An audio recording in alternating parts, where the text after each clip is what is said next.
back here on the Rich Eisen Show to kick off hour number 2 to talk about everything going on in the National Football League, certainly from a business point of view and then also an evaluation point of view, is one of the best to have done it. And former Philadelphia front office executive, Cleveland front office executive, and now keen observer of the game. Joining us here on the Rich Eisen Show, Mercedes-Benz Vans phone line, one of our favorites is Joe Banner. How you been, Joe? I'm doing great. Just want to join the fan club of your hair. Thank you, sir. It's really all I've got, literally and figuratively. I'm out of options. I'm Be the first hair to have a fan club. Thank you, sir. I appreciate that. Thank you, Joe. Let's jump right into it. When you first saw the independent study clause in Kyler Murray's contract, you thought of what? I must be misreading this. This must be a fake report.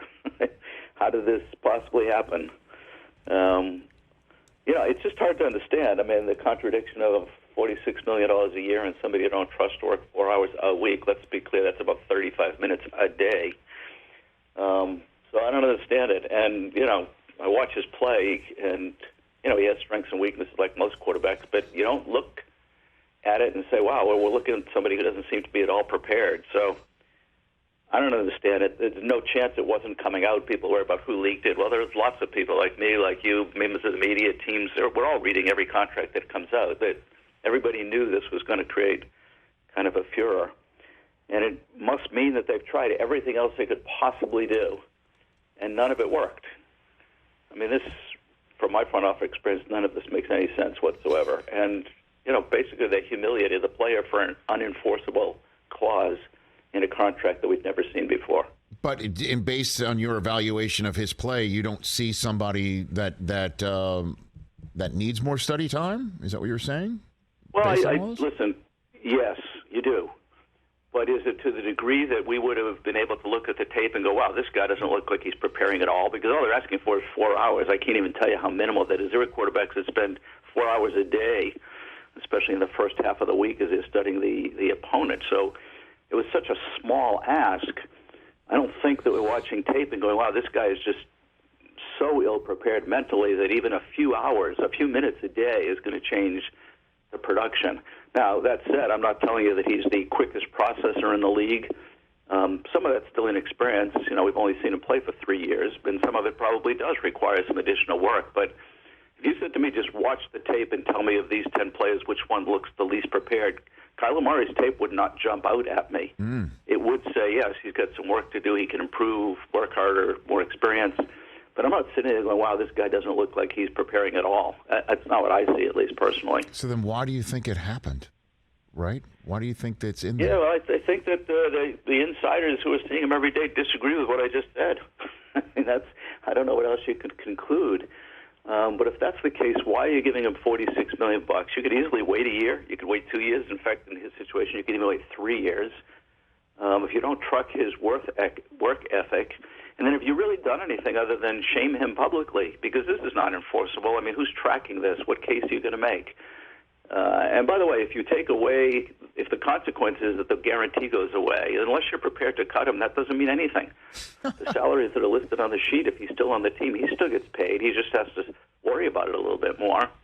So I don't make the guarantee sound irrelevant, but losing the guarantee does not mean he's cut. It just means he has to, live up to certain standards or he risks getting cut. So for me, I don't see the benefit of this. It's unenforceable.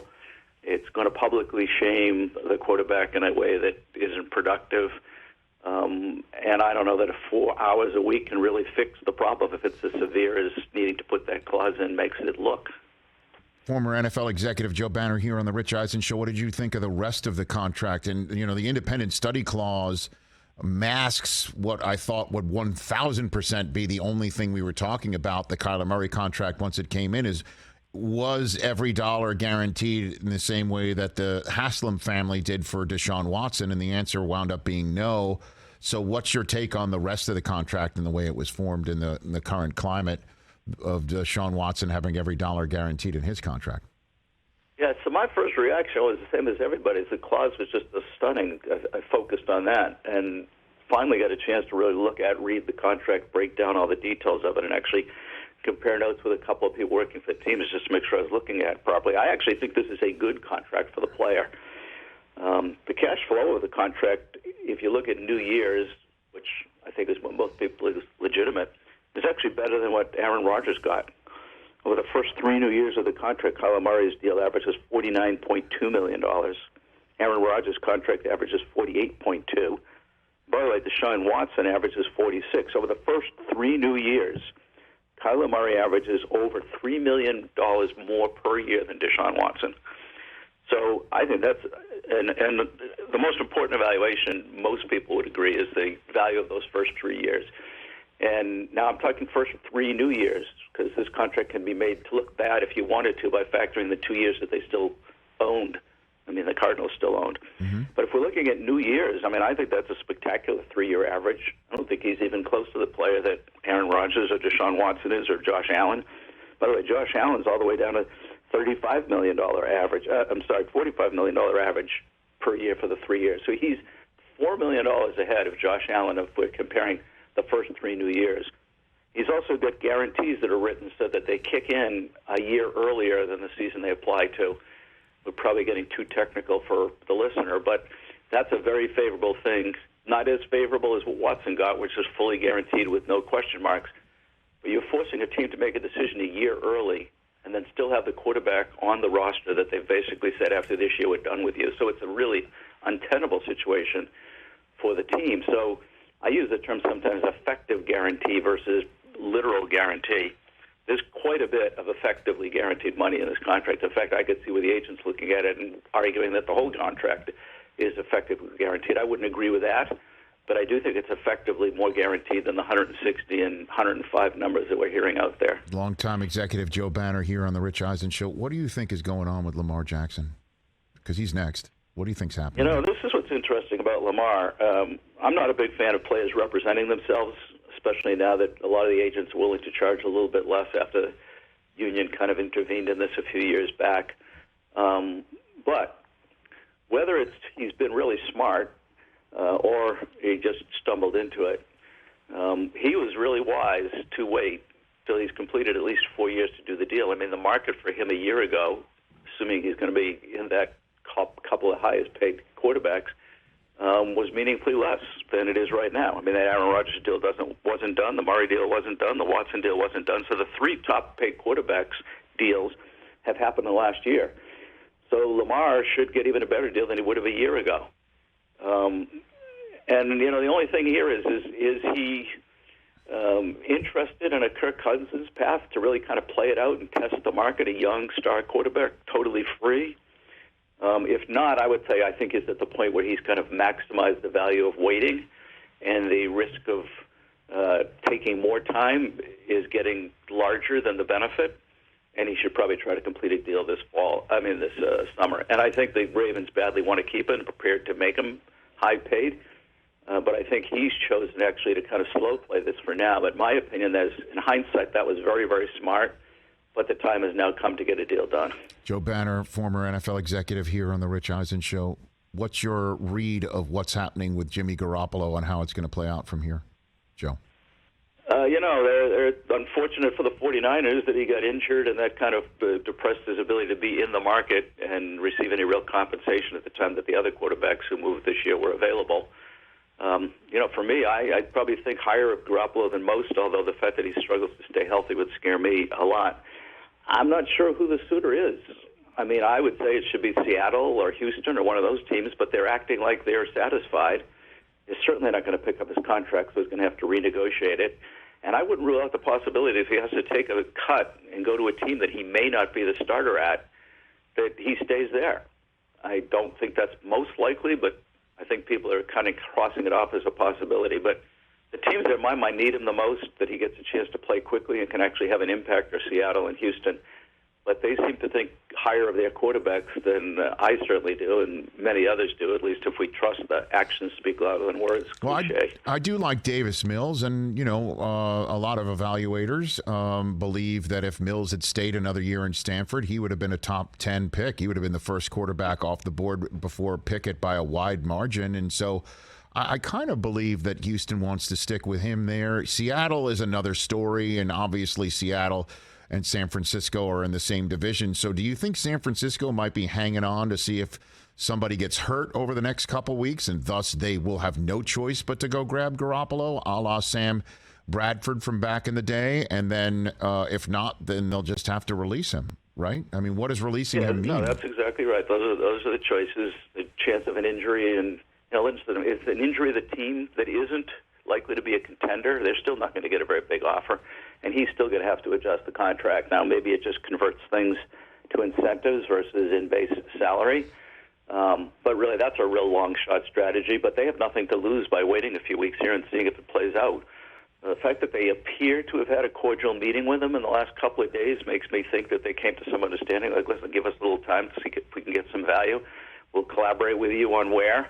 And if it doesn't happen, we'll either discuss a pay cut and you stay here, or we'll release you, because there's nothing else they can do. There's no guaranteed money in the deal. Unless they want to pay him $25 million, which would be a terrible long-term move. They have cap challenges as we look forward. I would not think it wise to waste that much money on a quarterback that they've announced isn't their starter. So I think the chance of being released is actually the most likely case. And I think you're right about Houston, by the way. And I think the reason Mills fell in the draft was more about injury fear than it was about talent. Mm-hmm. And I don't think that's a race just because he stayed healthy for 1 year. So I still view them as a team that should be protecting themselves long-term as a quarterback, even though I agree with you, Mills played well. He has talent. He would have been higher draft if it wasn't for the physical limitations. Joe Banner making us smarter here on the Rich Eisen Show. NFC West also home to two very talented holding-in receivers. The hold-in seems to be a newfangled thing now. Joe, how does a team handle that, and how do you think the Niners and the Seahawks are going to deal with Deebo and DK, respectively? Well, they should find a way to get a deal done with both of them. I was actually part of the team representing the league in the 2011 CBA negotiations when the amount of fines, the consequences of holding out, when you were allowed to do a second contract, all changed in a way that was very favorable to the team. So I think it was one of the undiscussed areas in which the union could have done a better job. And we anticipated on the league side that would eventually lead to players reporting to camp, but not really effectively reporting to camp and participating the way they should. But we could not think of any strategy or fine or policy or rule that could prevent that, because, how do you tell the difference between the players that's legitimately hurt? You can be very suspicious, but you can't really prove it. So you really have something that's pretty unenforceable, and the players are smart enough. Well, I can report, and we've seen this now. I think Jalen Ramsey was the first one that did it so, openly, in which it seemed really obvious that it was really an attempt to, use his leverage and his power to get the result that he was hoping for. But I think we're going to just see more and more of this. I mean, the players in all sports are feeling more emboldened and recognize the leverage they have. And I don't know, there's no way the 49ers aren't a massively better team with Deebo, and worked with Kyle Shanahan for a short time. I guarantee you he really values that and appreciates that, recognizes it. So maybe they have to overpay a little bit, but they got to get a deal done. And, it's going to be worth it. And then what about $1 million, $1 or $2 million in a cap that's about to be $250 million? Not worth it. I agree. I agree. But what about DK? I mean, what do you think Seattle's plan is here? We were already talking about how they might jump on Jimmy G just a week before the season, if that actually is a possibility, because we don't believe that Locke and Gino's a long-term answer. I mean, Pete Carroll is still there. He's not there to rebuild. I mean, what do you think the plan is there with DK, and do you think it's possible they trade him, or they should sign him and move forward? What do you think? I mean, for me, the answer there is, as I look out 2 or 3 years, which I think is the earliest point at which they have a chance to be real, legitimate, objective contenders to make the playoffs and even maybe have a chance to make a little bit of run. Do you see him as an integral part of that team 2 to 3 years from now? If the answer is yes, unless his expectations are just so unreasonable you can't accommodate him, I'd say the same thing. Get the deal done. I mean, he's a top-tier player at a position that's become more valued. I don't necessarily agree with that, but that's what the league says. Get it done. Now, I can see where they're feeling like, listen, this year is kind of a reorientation of our roster and our team, our style of play, changing some coaches, even though we didn't change the head coach. So they're probably not feeling the same sense of urgency as a team like the 49ers that has a real chance to compete in the immediate future. But, I don't know in this era if you can't see yourself in 2 or 3 years really valuing him and thinking he's a clear number one wide receiver and an integral part of what we've rebuilt, then now is the moment. You got to get the deal done now. There's no point in going through the aggravation and the stress and testing his resolve, which, by the way, won't last that long because the consequences of holding out have been increased dramatically. But then you just got a disgruntled player and one presumably you're going to still want to sign in a month or two or a year. Why just not get it done and avoid all the negativity? Last one for you, Joe Banner. Why do you think we haven't gotten a ruling from Sue L. Robinson, the independent judge that is trying to figure out Deshaun Watson's punishment, if there is any, what it is, if there is? What do you think is happening there, Joe? Well, I'm hoping the answer is that she's being really careful. I mean, this is a important case. It's going to send a very important message. It's going to get highly discussed and debated in the public. And, I do think that the league is trying to do a better job following a horrible record of dealing with issues around, mistreatment of women in general and just a sensitivity to where we are in today's world as we should be. So I'm hoping she's being really thorough, that we're going to get a very lengthy, not just ruling, but explanation. And truthfully, I've been fairly close to this. It's very hard for me to say what I think the right answer is. I suspect that as she looks at the different cases and precedents, that it doesn't just scream, here's the answer. It screams kind of, here's the range. And then it becomes very hard to look at any precedent to clearly, well, is it 6 games, 8 games a season? No, that's very gray to me. So I suspect she's saying, geez, I wish there was more precedent to guide this ruling. And since it is going to be important and precedent-setting, I need to be thoughtful, and then I have to write something that is very in-depth and very clear on why I ruled what I did. So I'm hoping that's what's going on. She has a reputation of being a very sharp, detailed, thorough person. So I'm hoping that that's what's going on, and we'll actually get to know pretty soon. What did you think of the union's approach that, hey, many owners have run afoul and nothing was really done about that, and so why is Deshaun Watson going to get hit here? What did you think of that general approach? So they're right. Let's not pretend otherwise. Mm-hmm. I don't know how much it really impacts Deshaun. It's somewhat different than all the other cases, which is why I say I don't think there's an easy precedent to look at, well, here's how these 3 guys were treated, or these 3 owners were treated. So I don't think it's so easy to just say these are the same things and therefore it translates. So I don't know if it matters in the Watson case, but it's certainly a valid point, especially since the league chose to actually claim that the owners and team executives be treated even more harshly than players for the same offense. That absolutely has not happened. So I'm glad they're calling attention to it, and I think it's something that should be dealt with differently going forward. I don't know how relevant it is to exactly how many weeks Deshaun ends up missing. Joe Banner, you're the best, man. Thanks for taking my call and wanting to come on here and just, like I said, making us smarter and more knowledgeable. You be well, sir. Look for more of my phone calls. I appreciate it. Always a pleasure. Be well yourself. Right back at you. That's Joe Banner. I follow him on Twitter at JoeBanner13. You should as well. The man has so many insightful things to offer.